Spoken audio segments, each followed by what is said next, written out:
All right, so let's talk. This is your boy D Mac. So, boxing. Yeah, we're going back to boxing. I saw a fight this weekend. I saw Anderson Silva fight Julio Cesar Chavez, where Anderson Silva surprisingly came out as the winner in this fight. And he looked pretty decent. He was kind of awkward. You can tell that he's still transitioning from um, UFC to actual boxing, and he has to get his form together. But all in up, for all intents and purposes, he looked pretty good. Um, I also saw another fight, and this is one that I caught from about a week ago. Y'all remember the dude with the wide neck that was on the internet, and he became a meme for a while? Yeah, that dude. Yeah, he fought. He had a boxing match against somebody, and he didn't look too good. He took some punches because of his neck, of course, but other than that, he was straight garbage. But people wanted to see that. It actually generated revenue. So now boxing is at this point to where it doesn't matter if you're a great fighter. It doesn't matter if you've worked all these years to perfect your craft. All that matters is, do the people want to see you fight? And who do they want to see you fight?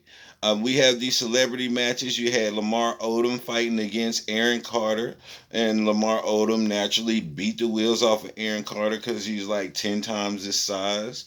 And I didn't know that Aaron Carter was 6'1", but that's another story. Um, let's see what other fight was there.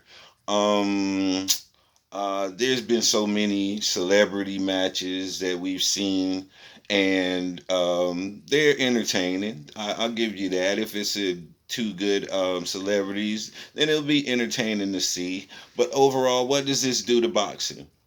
Um, at first, I was feeling like this because I felt like it was all right. Boxing has went down ever since UFC came in. UFC came in and it took a whole lot of the fanfare away from boxing, and everybody started to migrate towards the UFC and mixed martial arts. And boxing suffered because of it for a long time because, like I said before, boxing didn't have a face. There was no representation, no heavyweight champion to head up the group, and say, hey, this is our thing, and nobody's coming in here unless they get past me.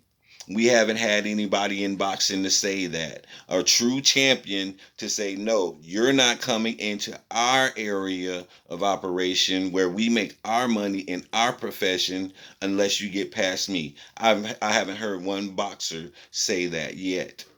So are they not saying anything because this is bringing a resurgence to boxing? Because I've noticed ever since Jake Paul and Logan Paul began fighting, now it's opened up the doorway for these YouTube versus TikTok fights. Shout out Team YouTube, way to go, FaZe Clan, and you have these fights that you don't have to have any experience whatsoever in the boxing world. The only thing that you need to get in this fight is to be known on YouTube or on any social media platform well enough for people to want to see your action. And this could make a way for people to get into boxing. I see a lot of guys, they start out, just for a novelty thing, but then they start to take it serious because they start to see the benefits from boxing. What are the benefits from boxing? Well, the boxing body is one thing because boxing shape is totally different type of shape than any other sport. And I tell you that from experience. I was a boxer for 7 years of my young life, and I was in the best shape ever during those years because of the cardio, all of the cardio that we did, all of the just conditioning that we were in. It had us at our peak of shape. And that's one of the main benefits that people see from boxing. But not just that, you have the notoriety that comes with it. You have the security of knowing that you can protect yourself against anybody. And just having that title of a badass is pretty cool to have along with it. It comes in handy when you don't really want to fight and people are scared of your reputation. So, um, with these boxing matches that are taking place, these celebrity boxing matches, they're great for business. They're bringing attention back to the boxing world that had been taken from boxing, and now you have the UFC who are starting to come over to boxing because they're recognizing these large purses that you can build up in boxing that you can't get in the UFC because Dana White is not going to allow you to make but so much. He has every single one of those guys up under a contract. They're independent contractors. Every single UFC fighter. Same as boxing too, but boxers don't get stuck in this provision as to where you're only gonna make this base amount for the next so and so years of this contract. No matter how many fights you win, no matter how much revenue you generate, you're obligated to that low number on that contract that Dana White has you stuck in for 4 years. That's why you have the Diaz brothers who are always talking trash because they don't like the way that Dana White does. And Dana White used the excuse of he wanted to incentivize the fights to keep his fighters hungry because he feels like if he paid them too much, they wouldn't want to fight. Which is a valid point because you see in boxing a lot of times where guys like to cherry pick who they fight and they'll fake an injury so that they don't have to fight this guy or they'll duck the mandatory guy. All of these things take place in boxing, but it's not because of the money that these guys make. It's because they don't want to lose. They don't want to lose. They don't want to have to fight back from adversity. These things are the things that made true champions in my day. And I say that like I'm old or something, but I say it like this. Ali is a great champion. He's hailed as one of the greatest boxing champions of all times. And that's not because he never lost a fight. It was because of the adversity that he came back from. It was because of the perseverance that he had in the face of all of the obstacles that came his way and tried to stop him from doing what he did. And him being the man that he was, he still came in and he performed under so much immense pressure and retained his title from a man that no one in the world thought that he could beat. That's what made Ali a great fighter. Floyd Mayweather, I tip my hat to you, my brother. You 50 and 0. You went out of the game 50 and 0, and nobody else has done that except for what's my man name? Rocky Marciano. That's the only other person that's went undefeated like that. So my hats off to you, Floyd, for that. But my thing with Floyd, that's not what makes you a great champion. Is that you didn't lose a fight. It's the way that you went about it. Because there were guys, mandatory guys, that you waited for a while and you didn't want to really see right in that moment. We know this very well, Floyd. It's very well documented, and I'm not going to let it slide past. So this is what gives validation to Dana White's point right there. Those types of things. But we still had true champions that would go out and fight anybody. Yeah, Arturo Gotti was one of them. Arturo Gotti, I love so much for the simple fact that that guy would fight anybody, anywhere, anytime, no matter what the case. And he never made an excuse for losing a fight, and he always left everything in the ring. I always loved that guy, man. And that's what made boxing boxing. That's what made us fall in love with the sport. And when guys got away from that and just wanted to win and only wanted to be seen as that and couldn't come back from a loss, that's the character change in the person, in the new athletes, because our older athletes, they lose a fight and they come back and they regain their title and they move forward, or they come back, get beat again, and then go on elsewhere and fight elsewhere. But you have fighters nowadays, if they get beat one time, they're no good no more after that. I've seen that so many times. Guys came out. What his name? Hasim Rockman. Yeah, he came out. He got that lucky shot on Lennox Lewis, but Lennox Lewis came back and destroyed him, and you never saw him again after that.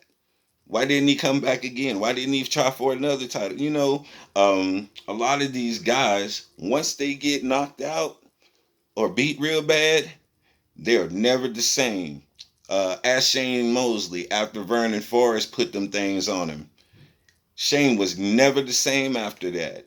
And the best he looked after that was when he fought Floyd and rocked Floyd. Because he's the only person I've seen really rock Floyd like that.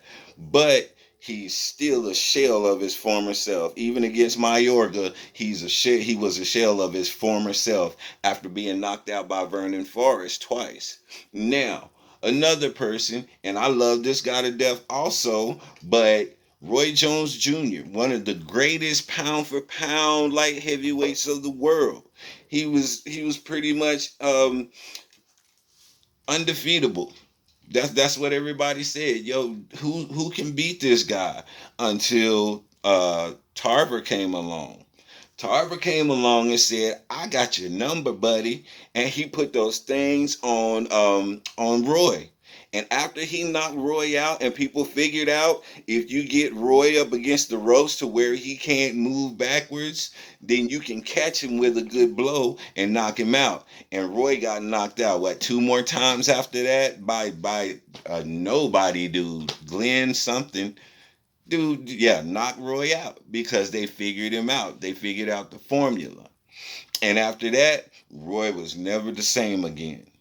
And this is what I'm talking about as far as champions. Real champions can come back from adversity and climb back to the top of the food chain. That's what makes you a true champion.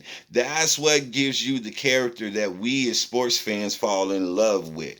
So with this fight coming up with Deontay Wilder and Tyson Fury 3, if Deontay Wilder is able to climb back up there and to retain his title, then the loss that he took will be null and void. Now he's back at a clean slate because he revenged or redeemed that loss. This is what boxing is about. We don't want to see somebody go out there and win all the time. We want to see you go through some adverse fights. We want to see you get beat by somebody had your number, and then you figure it out and you come back and you figure out how to defeat that person. That is the skill of boxing. That is the art of boxing. And if you don't have that, then I don't even call you a complete champion or a complete fighter. So now, all of you guys, YouTube guys, TikTok guys, all of you celebrities who want to come into boxing and thinking it's a game and thinking that getting a couple of wins under your belt makes you somebody, it makes you absolutely nothing because you haven't fought anybody yet. There's always somebody that can beat you at any given time. At any given time. And Jake Paul, Logan Paul, y'all carefully pick the people who you fight. You carefully make sure that it's somebody who has a disadvantage that will even out your lack of skill, and that's who you fight. So let's not sit here and play like you're going to fight Mike Tyson for real, because you're not gonna fight Mike Tyson, Logan Paul. You're not gonna fight a Deontay Wilder. You won't even fight Andy Ruiz because Andy Ruiz will destroy you.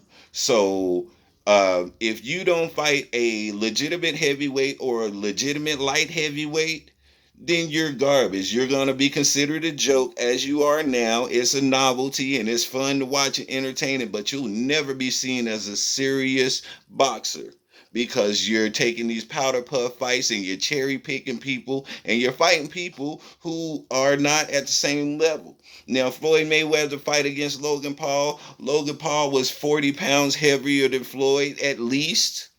He had the reach, he had the height, he had all of that. And he knew that Floyd at 150 pounds would not be able to knock him out.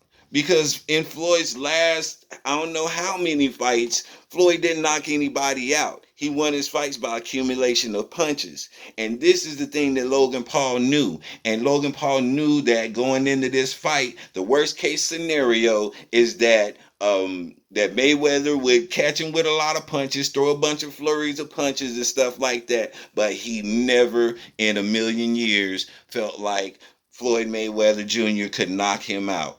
And that is why he chose Floyd. Now everybody say, "Oh, he did well because he went with he hung with Floyd for 8 rounds." Floyd was just playing with the kid, and then for two, like I said, once again, Floyd is a lightweight. Floyd is a lightweight fighting a heavyweight. Because yeah, Logan Paul was what, 189, 190? Anything over 179 pounds is either light heavyweight or heavyweight. You know what I'm saying? And Floyd's never been to that weight before. And so the power differential was there, and it was enough of a differential that Logan Paul felt comfortable fighting Floyd Mayweather. So let's not sit here and act like you did some amazing feat. You really didn't. Go and fight a heavyweight and beat a heavyweight, an actual legitimate heavyweight, and then you can come back and talk to me about being a legitimate boxer. But until then, you're still just a novelty. This is your boy D Mac, and I'm done talking.